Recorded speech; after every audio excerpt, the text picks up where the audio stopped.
Welcome to the show today. Today I have Mark Sisson, who's been shaking up the world of health and fitness for over 20 years. He ignited the Ancestral Health Movement in 2006 with his wildly successful blog, Mark's Daily Apple, and his best-selling book, The Primal Blueprint. He helped popularize the ketogenic diet and the concept of intermittent fasting with his New York Times best-selling books, The Keto Reset Diet and Two Meals a Day. He gave millions of health-minded grocery shoppers access to healthier sauces and dressings with his Primal Kitchen Food Company, and now he wants to change the way the world walks with his latest venture, a shoe company called PELUVA, and his latest book, Born to Walk. Please welcome to the show, Mark Sisson. The views and opinions expressed by guests on this podcast are solely their own and do not necessarily reflect the views, opinions, or medical guidance of Dr. Robert Whitfield. All right, everybody, welcome to the show. I have Mark Sisson today, and Mark has a long history of work in the health space. In particular, recently I saw him at a show, and I was wearing his PELUVAs. So we're going to talk about PELUVA and certainly his work encouraging people to walk, because I find that to be the most important exercise after surgery, like we discussed. So, Mark, welcome to the show. Hey, thanks for having me, Rob. Good to see you again. Yes. Great to see you too. I know you were just in Denver at a show, so maybe let's talk about your show and PELUVA. Yeah. So we had we appeared at the largest barefoot shoe expo in the country, which is not saying that much. I mean, it's the only one, but it's the third annual, and there are probably 40 companies there displaying their wares.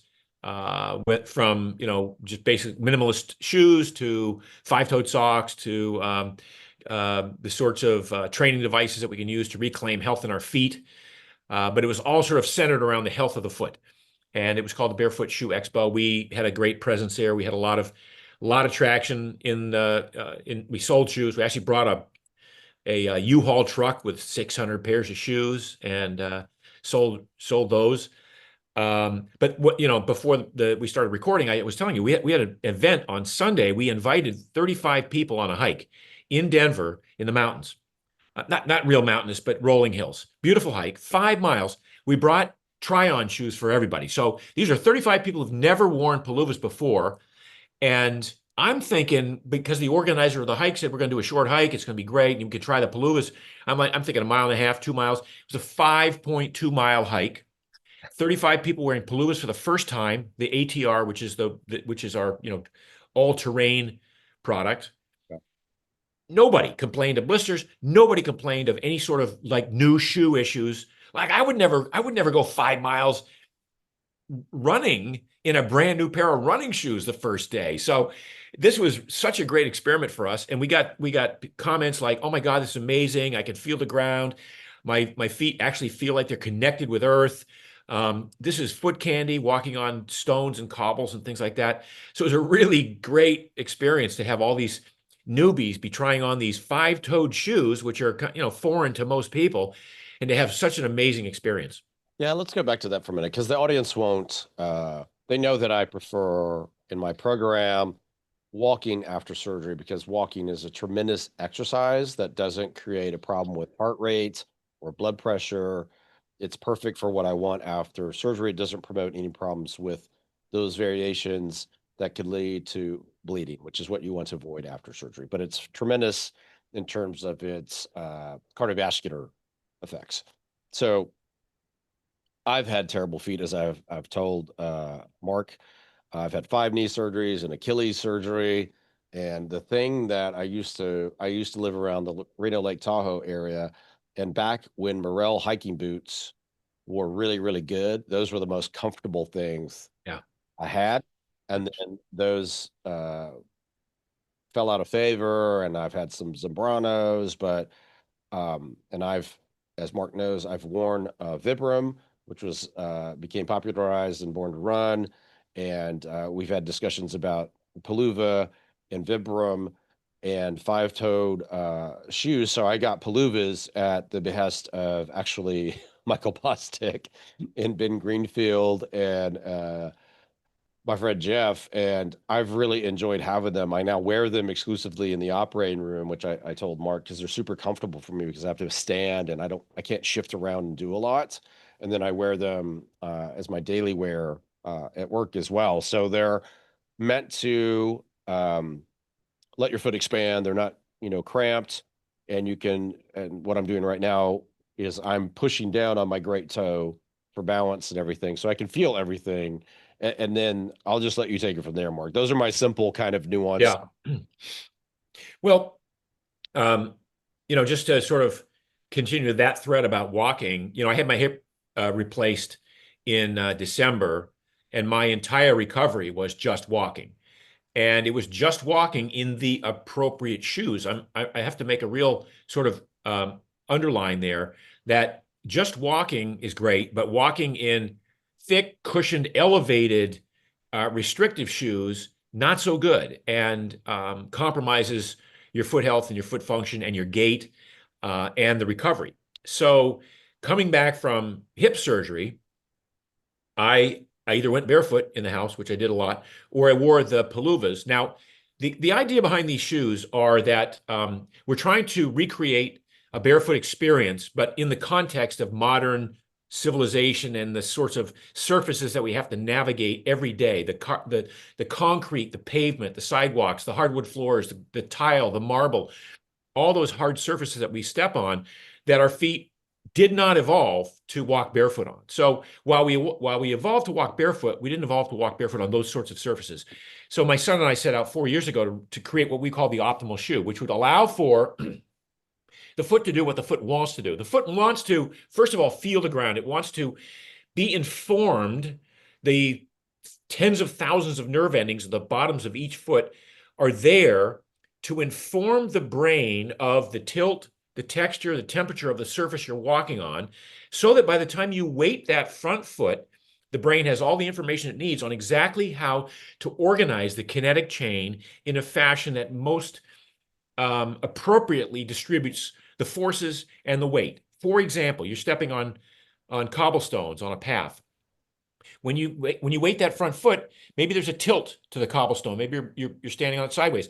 By the time you actually put the weight on the barefoot or on a minimalist shoe, the brain goes, okay, we need to scrunch the arch around this rock a little bit. We need to articulate the toes, the first two toes up and the last two toes down. We need to roll the ankle out to the side a little bit so that the knee doesn't tweak from inappropriate forces. We maybe need to bend the knee a little bit because we're dipping into into sort of either a divot or we're stepping down a foot or whatever it is. So we have all of these different things, these forces that we have to accommodate as a result of this one step that we take, which if you're wearing thick cushion padded shoes with an elevated heel, none of that information gets to the brain, and the brain guesses exactly how it's supposed to walk and how it's supposed to the shoes are supposed to articulate, the toes are supposed to articulate. So we created this shoe that has full toe splay. Look, your toes want to splay outward. Your great toe wants to be away from the rest of the toes. It doesn't want to be scrunched up against the other toes. It wants to be away from the rest of the toes to create a stronger base, a firmer base. And if you draw a line from your big toe to your heel, that line is how you create an arch. If that line is a straight line from the toe, a big toe that's out right to the heel, now every time you press that toe down, as you just described, you're engaging your arch fully. If you scrunch that big toe over against the other toes in a typical shoe, that line becomes a crooked line and you can't articulate, you can't use that big toe, and so you lose arch. And so people complain, well, Mark, I have bad arches, or I have flat feet, or I have whatever I have. No, you were born with perfect arches. You just wore crappy shoes your whole life and your feet have atrophied. So the concept behind PELUVA is, how do we get people to reclaim foot health by relaxing, realigning, and strengthening those intrinsic muscles of the feet? Yeah, I remember to your point, being told I was flat-footed and getting fiberglass arches put in Oh, as a kid.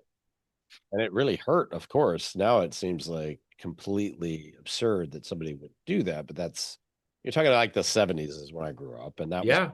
that was what they did for you. They made basically a plaster mold of your foot, and they created a fiberglass insert, orthotic. Yes. Yes. And so, who knows how many of my knee problems, basically I know. doing I that. know. I know how many. because Well, I had the same thing, by the way. I was a victim of, look, I was a miracle cure with orthotics in 1976. I had this guy, Steven Subotnick, a podiatrist out of Hayward, California, cast my feet. And I was wearing the brand new thick cushion Nike running shoes. And I had chondromalacia as a result of that. And so what he did was he gave me these orthotics, which raised my arches up and prevented me from overpronating. Well, the foot is supposed to pronate, man. It's supposed to pronate. But it's supposed to pronate with all the information I just described. All of it, like if you're running barefoot, the foot, which is a multiplanar, contact organ, the foot gets all the information and it knows exactly how to rotate and how to pronate. If you put it in a thick shoe and then you start to run, as I did, 100 miles a week, I got knee problems because it was all wonky and the brain didn't get the information. So now the first cure was to put a shim under my arches to prevent me from pronating. So then for 2 years, I ran that way and I ran well, except I got hip tendonitis, which ultimately led to some deteriorated hips. Because once you start putting a shim up the kinetic chain to fix it just worked. Whatever the forces are, the weakest link is or are, work their way up the kinetic chain, at which point pretty much everything stops at the hip in that case. But so many people are walking around, as you described, with these shims, these orthotics in their shoes, which are unburdening their arches of having to work. And so their arches get weaker, and then they have more and more problems. And then maybe, people get like plantar fasciitis because not only are they not working that arch area, that plantar fascia area, but now they've squished the big toe again against the rest of the other toes, cutting off the circulation. And so we see in most cases of most plantar fasciitis diagnoses are actually inappropriate diagnoses. They should be plantar fasciosis. It's literally sort of the death of that tissue, a lack of oxygen to that tissue from having artificially crammed the big toe away from and cut the circulation off of that plantar fascia area. So to me, I mean, and I know you're understanding this in a big way now, that the idea that foot health is probably the lowest hanging fruit in the world of longevity right now. It's like everybody over 60 or 65 should be like completely dialed in on reaccessing a strong foot, a strong gait, better balance. And that's what's going to improve the quality of life from that point on. well, let's talk about that because I get asked a lot about resuming exercise and what's the best exercise. And, my clients and everybody listening to this show is predominantly female, or they're listening for a partner, a loved one, family member, and trying to get insight about that. So, and I'll speak frankly about what I'm trying to tell patients is and set them up for avoiding osteopenia, osteoporosis, um, being more resilient, being less, frail, because as we age and we're losing muscle mass, becoming, unfortunately sarcopenic because of whether it's our behaviors or approach to exercise, our lack of resistance training or grip stress training or things that are going to help maintain our balance, like those things lead to decreases in all-cause mortality. So using, people will come in, Mark, and I'll not be wearing shoes in the office. They're like, can I ask you a question, Dr. Whitfield? Why are you not wearing shoes? Because I don't want to wear a shoe. Shoes bother me Yeah. outside PELUVAs. So if I don't want to wear a shoe because my foot doesn't feel right, I'll wear a PELUVA sock or five-toe sock and that's fine because my foot's now in contact and I feel better. Yep. It's when I feel best because I stand a lot and I'm up and that just feels better to me. So Right.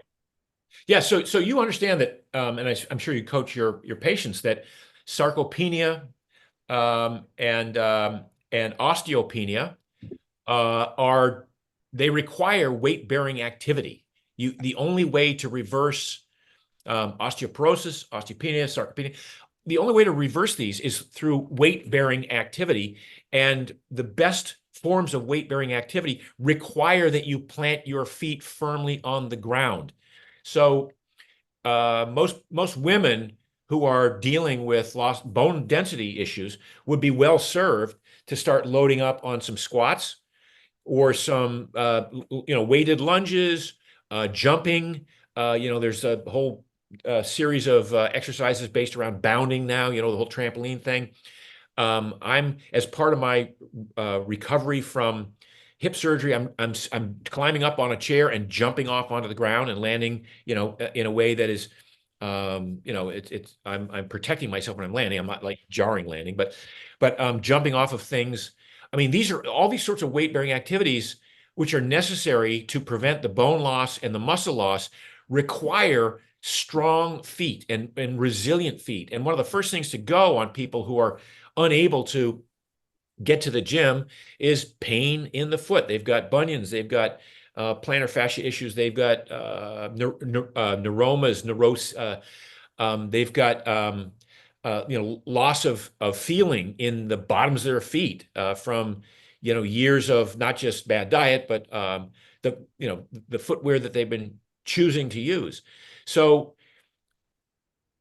every athlete, every person in the world, but particularly athletes, everything you do starts with your feet. Whether you walk or jump or run or dance or set up for a slap shot in hockey or hit a golf ball or a baseball, it's the contact with earth where all of the forces get initiated, and over a lifetime you want to retain that connection with earth. You want to retain that ability to generate force and to absorb impact forces through the feet, which requires this input, this ground feel, toe splay, toe articulation, ankle mobility, and all the things that we talk about. So I'm wondering why every athlete doesn't have, people go to the gym and they go, well, Monday is back and bis and Thursdays is chest and tris. And I'm like, okay, what day is foot day for you? And they're like, what do you mean foot day? Well, it's probably the most important part of you being a healthy athlete.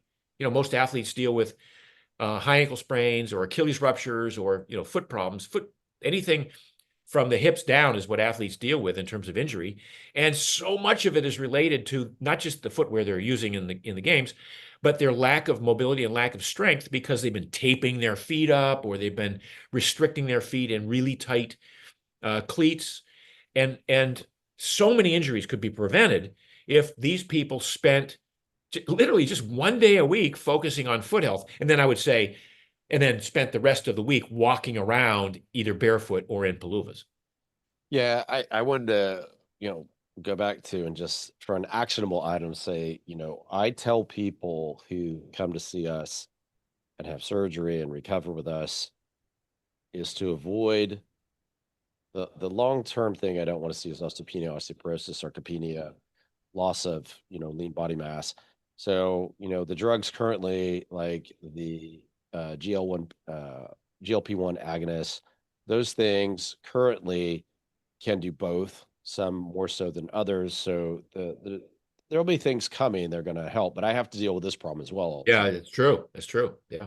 So I tell them to refrain from things that are going to burn. So like so much cardiovascular exercise that's high interval, high intensity, spin classes, hit, CrossFit, like all these things that are kind of, They're catabolic, Rob. They're all catabolic. yeah, they're too much, right? They're just Yeah. they're not going to help you in the end game. So Yeah. like just walk, number Yeah. one, that's great. And then this lower body thing has to be emphasized. We're going to go back to that and say, all right, so if we're going to emphasize one thing from our conversation with Mark Sisson today is we're going to emphasize using your lower body, using your feet, your lower body musculature, and especially your thigh, hip, glute musculature, because those things are going to protect you from becoming frail in the long. Yes. And then, of course, there's grip strength, which you can grip a tennis ball and those things. So we're looking at things that are going to help you avoid what? We don't want you to fall. Yeah. You want to maintain balance, and your thigh strength, your hip strength, your coordination, your balance in these things, like PELUVAs, which are engineered basically to let you feel the surface that you're walking on better, helps to avoid that. I can't emphasize that enough. I talk about this stuff, and that's why I wanted to have Mark on the show, because he gives such a great talk about it, understands this so well. I feel like like I'm in an echo chamber when I talk about Mhm. patients. Yeah. Yeah. Peter Attia said it the other day. He said, every day as a 20-year-old or a 30-year-old, you encounter little disruptions where you trip or something happens and then you catch yourself. There's a certain amount of, you're not paying attention, you stub your toe, you trip, or something happens, but you have enough strength and enough force to be able to generate immediately and enough balance to catch yourself. So throughout your 20s and 30s and 40s or whatever, you're able to overcome these little otherwise life-threatening mishaps that are all around us every day because your feet are strong enough, you have balance enough to withstand that. And if you do fall, you catch yourself and you don't break a wrist, you catch yourself, or maybe you roll or whatever when you're younger. As you get older, if you lose this ability to even recover from a trip, in other words, you don't have enough force production to be able to swing that right foot forward and stop yourself from tripping or falling, now you just fall. And you fall partly because of the lack of strength, partly because of the lack of ability to react quickly, partly because of loss of balance. And then you fall and you stick a wrist out. Now you break your wrist, or God forbid, you break a hip because you have osteopenia or you have osteoporosis, and that hip, which otherwise would have been perfectly fine as a 20-year-old or a 30-year-old or a 40-year-old, now it's broken. And then, now you're 65 or 70, and now you wind up at the hospital. And now you have a 25% chance of never being the same again. Oh, I think it's a 25% chance of dying within 6 months and a 40 or 50% chance of never being the same again. All of this is preventable with some mindfulness and a few little simple exercises. And, I'm going to be 72 in a month. And I still do my balancing exercises. I still do some slack line. I do heavy leg days in the gym. Look, I wear PELUVAs I have obviously I have 25 pair in my closet right now, and I have them for all occasions. But in PELUVAs, every step you take is strengthening and realigning the intrinsic muscle of your feet. So it's passively training you, not ballistically, not dynamic. It's passively training you to improve that sort of foot strength and resilience, so that if that day comes when you do trip, which, I still trip once in a while, I'm on a hike or whatever, I catch myself and it's no big deal. And, it's like, but I can see what happens to people who become frail as a result of choosing not to go to the gym and do the work. Um, we talk about the big toe is the most important part of the foot. I mean, insurance companies pay more for the loss of a big toe than any of the rest of the foot. They know that. The big toe is what anchors the foot. It's the last point of contact with the ground. If you have a good gait, if you have a normal gait and a well-formed gait, it's the last thing to leave the ground if you're barefoot, for sure. Right. Certainly in PELUVAs. Not so much in regular shoes, which, again, if you've scrunched that big toe over, now some people have to they have to duck foot a little bit to roll off that big toe, and then their knees come in and they get all kinds of issues with that. But the big toe is critical because the big toe is wired directly to the glute. So in order to fully activate the glute muscles, you have to engage that big toe. This is why weightlifters and bodybuilders on leg days will often go barefoot in the gym. If they're doing squats or deadlifts or lunges or whatever they're doing, they want to press that. First of all, they want to articulate that big toe. They want to abduct, pull away that big toe from the rest of the foot. They want to plant it firmly into the ground, and they want to press into it to engage the glute. The glute is the largest, most powerful muscle in the body, except that as people get older, and because of I think partly because of the footwear and the lack of work that they're doing, and the lack of engagement with that big toe, they lose their glutes. And saggy asses is a big problem on old people, Rob. I mean, I'm just saying it. So you want that big toe to be fully engaged when you're doing those leg days, when you're doing those lunges, when you're doing those squats, when you're doing those deadlifts, when you're doing, whatever sort of leg exercise you're doing, because you want to fully engage all the muscles up the kinetic chain, not just through the glute, which is where that big toe connects, but the big toe also connects to the brain. And so I literally, in Chinese medicine, and in foot reflexology, the brain is, I get dude, in 2 hours, I'm getting an hour and a half reflexology massage today. I get one a week. It's my favorite session of the week. Right. And I've learned so much from this woman about the different, efferent nerve endings that different parts of the body end in the foot. Yeah. And that I want to do a study at some point where we look at um, pre-dementia patients, early onset, and have them go barefoot or wear PELUVAs and see if there's any connection between that big toe being in contact with the ground and activation of the brain. It's really interesting stuff to me. Yeah, I appreciate as it relates to the thigh and the hip and specifically the glute and what's going on there, like having a jacked up foot is the opposite. Like that is literally like doing a squat on a hill. Yeah, yeah, So it makes sense, obviously. And, as you were talking, I was doing it in my PELUVAs, pressing down with my big toe and spreading my foot out because that's how you want to squat or lunge, or because if you have a narrow base, you're going to fall yes, because your natural instinct is to splay it out like yes. your hand. You're not going to do a push-up like this. Or a handstand. Yeah, You yeah, go, so you have balance, and your thumb, just like your great toe, is 40% of the function of the hand. So you always want to preserve the thumb, just like you would always want to preserve the great toe. yeah. And having weak glutes, thighs, hamstrings, that affects performance, stability, all the things. Like you can't be explosive with weak, thigh and hamstring and glute musculature. It's impossible. Like you have all those things working in concert. And have you read Super Ager by Agers by Eric Topol? No, I'm familiar with the book, but I have not read it. Yeah, So he talks about all these, studies, and they have the Welderly study where they looked at these patients who were very, very healthy and tried to figure out, the basic things of why they were doing so well. And there wasn't a lot of things related to genetic predisposition, which I sent him a question about because I was just curious.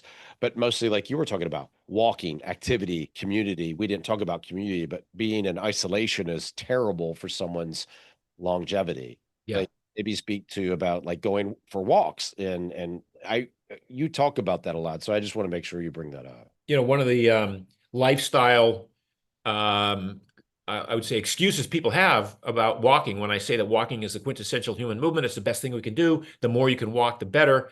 People will say, "Well, I don't, my day is full. I don't have time to walk." And I'm like, "Well, do you have 10 minutes in the morning to walk your dog? Do you have 15 minutes to park your car a half mile away from school and walk your kids to school the rest of the way together as a family? Do you have 10 minutes at work to go on a quick walk with some coworkers? Do you have 40 minutes at the lunch break to go on a longer walk with your coworkers and discuss some stuff? Because lunch only takes 20 minutes. We know that. And if you can pack 5-10 minute walks throughout the day, it's almost more valuable than one 50-minute walk because the body wants to be moving all the time. The body wants to be standing and moving and going through all these archetypal rest positions and poses and through different ranges and planes of motion. The body expects that. We're wired to be moving a lot and not to be sitting around at sofas.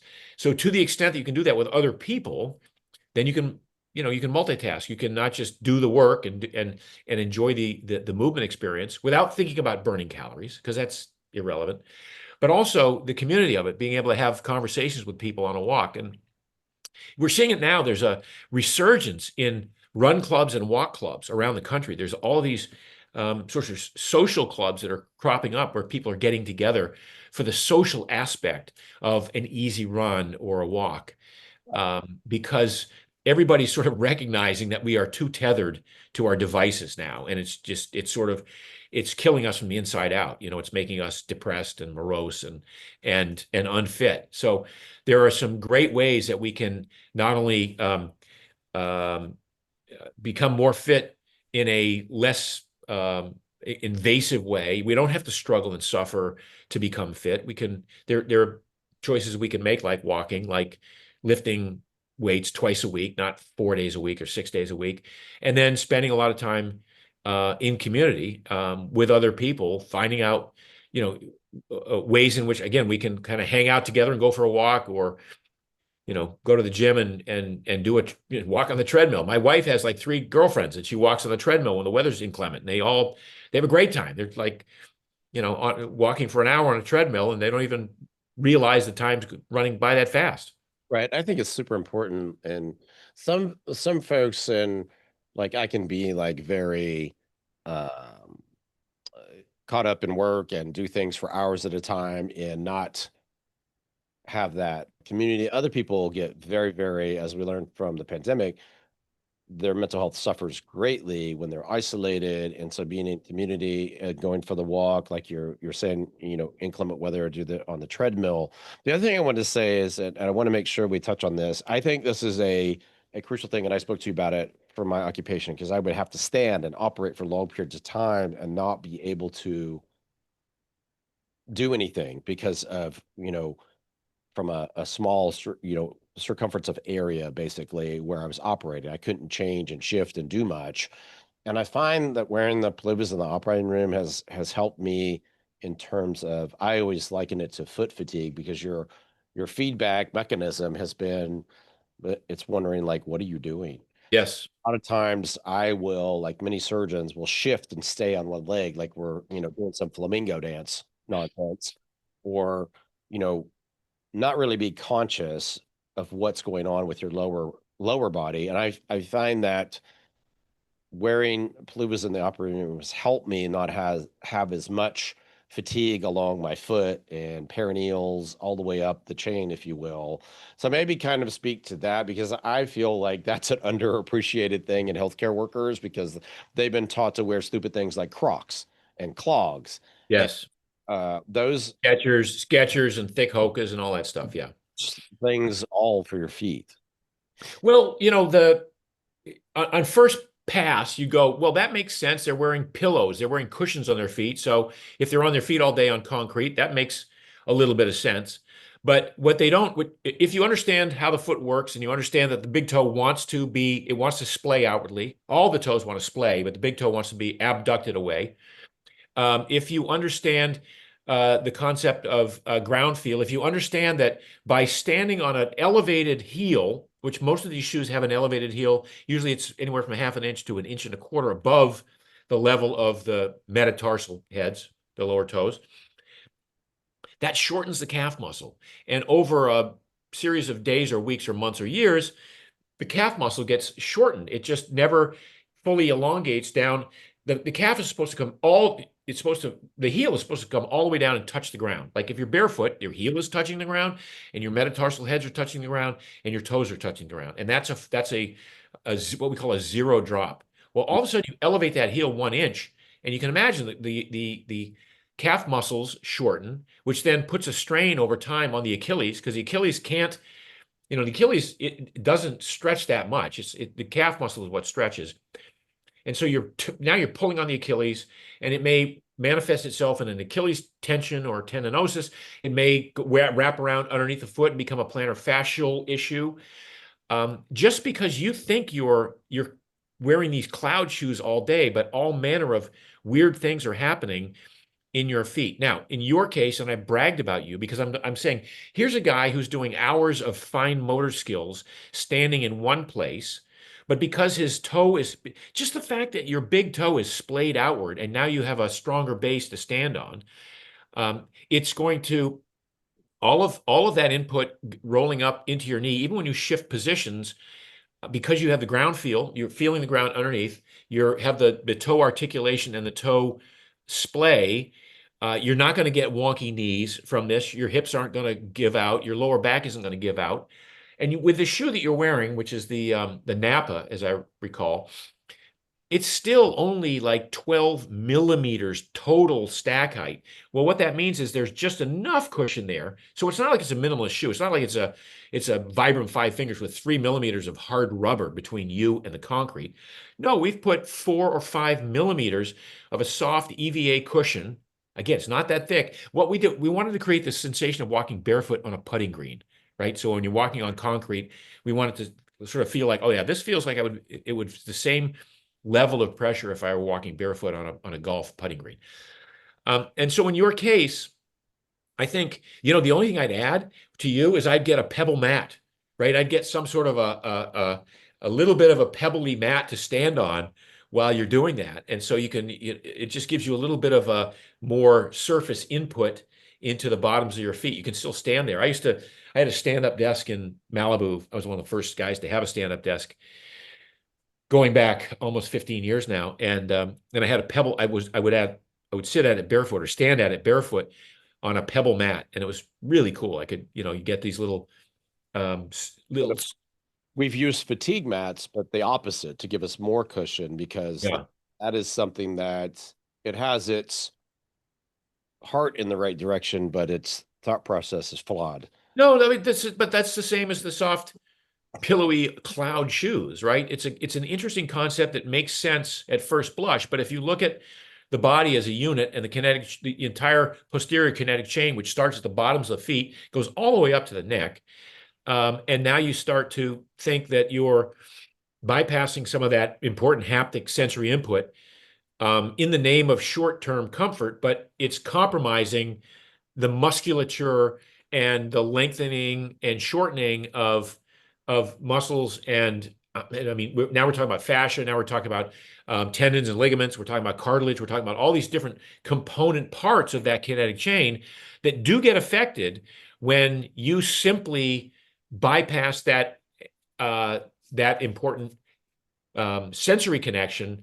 scrunch the big toe over so you prevent the abduction of it, which it wants to do, and raise the heel up. All of these things, they sound kind of good for a short-term solution. It's one of the reasons why people walk into a running shoe store and they'll try on a pair of these, brand new Vaporfly, carbon plated, whatever, and they run down the hall 20 feet and they go, oh my God, these feel like trampolines. I'll take them. And then you get them home and you're like, well, I wonder why my knees hurt. I wonder why my back hurt. I wonder why I'm running slower with these on, because those same shoes they are taking from with slow runners, with runners who run like 9-minute miles or slower, it actually reduces the efficiency of the Achilles. And so the dampening of those same shoes, which seem so trampoline-like and spring-like, are absorbing the very coiled energy that your body wants to be able to run faster. And so you wind up running slower in them. It's incredible. Now, if you're a well-trained athlete and you only land on your midfoot, not on your heel, and you've got a strong, stiff Achilles tendon, which is just coiled all the time, it's just ready to spring off every time your forefoot lands, that Achilles is it's kinetic energy. It's coiled and ready to spring into action and run 440 miles, for 26 miles. That's a different story. But even those guys who are the best runners in the world do not train in those same shoes because they're trying to train their feet. They save those shoes for the races. That's what I was going to say. Like, you have all these really, really high performing athletes. I'm in Austin, Texas. We have like Speed Central here at the University of Texas, and we have athletes who, this used to be the undercover city for athletes to live in because it was kind of off the grid. Yeah. Austin is no longer that way. Yeah. Yeah. Everybody's figured it out and moved here. But, like you're saying, like to train in the five-toe sock or barefoot and get on a Bosu ball or balance ball and get up, and then you have everything activate. I mean, that's obviously ideal. And then when you have to go for those moments, if it's a pro soccer player, it's 90 minutes. If it's a pro basketball player, it's 60 minutes. The football player is very different because they like have this 3.5 hour long session, Yeah. 30 minutes of actual time. But that's kind of your point, right? Like, train these other ways to help your body, and then for those moments where you have to go out and perform. Yeah, put on your performance wear. Put on your specific. I see wide toe box cleats coming on the market right now, but I think soccer is a great example of a sport that looked at the foot and said, we are going to convert the foot into a bat. We're going to turn the foot into a bat to bat a ball into a net. Yeah. And so batting the ball into the net is number one. Running is secondary. And so they optimized the soccer cleat for kicking and not for running. Right. Now, if they were optimizing it for running, it would be a little bit more, it'd be a little bit wider, a little bit more conducive to toe splay and activation of the arch and everything else. But that's just, the nature of the history of sports, which tends to be, caught up in the old school. I mean, you go to most of the training rooms these days, and you've got trainers who've been there for 30 years, and they're still taping feet up, and they're still doing all of the, the old school stuff that they did, without really kind of thinking in terms of like what the next level of performance might be, because they don't want to take a chance on breaking that mold and then losing a season to having done the wrong thing, And when you watch the most probably famous cultures in the world, like Brazil for soccer, they're on the beach barefoot. Yeah. They can do anything with a ball you can Oh, imagine. it's amazing. Yeah. And I have a son who's played in Europe, and our son has had his share of problems and surgeries, and I've tried to and continue to try and press upon him, training barefoot for the same reasons we're talking about. Because as you go through life, you can't just continue to have surgery, right? It's not sustainable. I've had 5 knee, 1 Achilles. He's not turned 21 yet. Wow. Surgeries. Jeez. Those are slightly different. They're not from injury so much as they're some congenital stuff. Anyway, the point being is like that's not sustainable. Yeah. Our Well, like I've said, an injury is your body's way of telling you you're doing it wrong. So that's my blanket statement there. yeah. I mean, these are hinge joints when we're talking about knees, of course, and they have to articulate, perfectly. And when they're not, to mark Right. But that's the thing. So it requires this organization. The brain has to understand, look, everybody's born with a perfect kinetic chain. And you may say, well, I wasn't, because I have congenital flat feet, or I have, knock knees or bow legs or wide hips or whatever. No, it's you are born with a perfect kinetic chain, provided your brain has the information you need to organize your perfect kinetic chain into a gait that works for you, which is why it's sometimes interesting to watch gait analyses and other people start to say, well, this is the proper way to walk, and this is the proper way to run and sprint. You look at some of the sprint coaches, and they'll say, there's 8 guys in the finals here, and every one of them runs differently. They have a different, because they've optimized for their own biomechanics. They've optimized for their own kinetic chain, and they've done that paying strict attention to how that brain organizes their own kinetic chain. So when you are able to understand how that works, and then go back and kind of fix, how do you correct the problems that you've engaged in over a lifetime because of bad choices in footwear? Well, barefoot is still the single best way to do that. Barefoot, there's nothing like getting back into starting from scratch and going barefoot and saying, okay, I'm going to climb stairs barefoot. I'm going to activate my arch. I'm going to press my big toe into the ground. I'm going to run barefoot. I'm going to sense the change in terrain so that so I don't roll an ankle if I'm running across a grassy field that has a gopher hole in it. And over time, you can reaccess this perfect gait, the gait that is perfect for you based on your own parameters and your own kinetic chain. But if you don't do that, then you're doomed to whatever weakest link you have giving out once you start to overdo it, which is what athletes tend to do. And then you're a candidate for surgery. And now you start that whole process of trying to fix things surgically that you probably in a better world would have fixed, just by mindfulness. And look, our ancestors didn't get injured. If 50,000 years ago, if you got injured, you died. You didn't get a chance to pass those defective genes along to the next generation, right? You died. So injury is kind of a new, other than war and getting eaten by an animal, overuse injury from, do you think our ancestors, the persistence hunters, said we had a hunt yesterday and we killed this antelope, and it's going to last us 3 days. We have a day off today. Let's go for an easy 10 miler. Do you think they did that kind of shit? No. They played games, certainly, but they didn't train the way our athletes train today, because it was antithetical to health to be able to do that. So I don't know. I got a thing about overtraining now, but I saw the text. I was like, hey, we've talked about this before, but make sure when you can, you rehab and or train, barefoot. Obviously, when you're in pro soccer drills, obviously you can't be barefoot. You're going to yeah. suffer actually an injury that way. So, yeah, when you're performing or in the duties that you have to do for that, specific sport, then you have to be, in the right protective wear. But training when you can alone, or when you're doing your own specific things, you can actually concentrate on then your own, movements, to Mark's point. And I really appreciate him saying that. So I'm going to recap for everybody some of the highlights. For me personally, the takeaways are, we really encourage everybody to walk, both for yourself and, in community, because is super helpful as well.